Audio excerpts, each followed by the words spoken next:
श्री गोपाळ कृष्ण भगवान की जय। लीळा नंबर 117। सर्वज्ञांनी केलेल्या ताकवताच्या भाजीचे जेवण।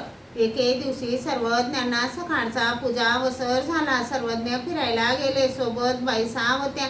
सर्वज्ञ 5 देवळाच्या वडाच्या झाडाजवळ पूर्वेकडील टोकाला बसले। तेथे रोज एक माळीण भाजी विकायला बसत असे। तिने सर्वज्ञांना पाहिले आणि थोडी भाजी सर्वज्ञांना समर्पित केली।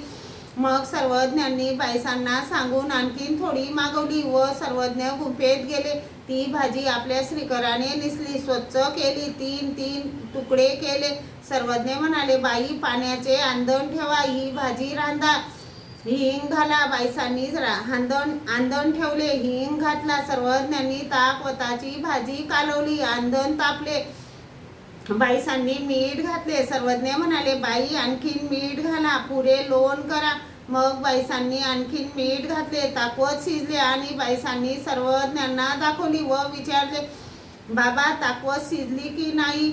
सर्वज्ञांनी पाहिले व म्हणाले, बाई, अजून थोडा वेळ शिजू द्या। मग थोड्या वेळाने शिजली। चुलीवरून खाली उतरवताना सर्वज्ञांनी त्यात तेल टाकायला लावले। मग सर्वज्ञ सिंहस्थळीवर गेले, तेथे बसले। सर्वज्ञ म्हणाले, बाई, भाजी येथेच आणा। मग बाईसांनी त्या ठिकाणी भाजी आणली। सर्वज्ञ भक्तजनांना म्हणाले, आप आपली पात्रे काढा ना।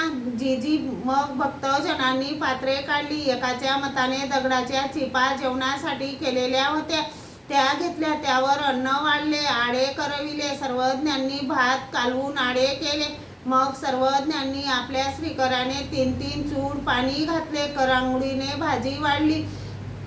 मग भक्तजन तृप्त होईपर्यंत जेवले। त्या भाजीची चव व रुची किती सुरसाड ते भक्तजनच जाणे। श्री गोपाळ कृष्ण भगवान की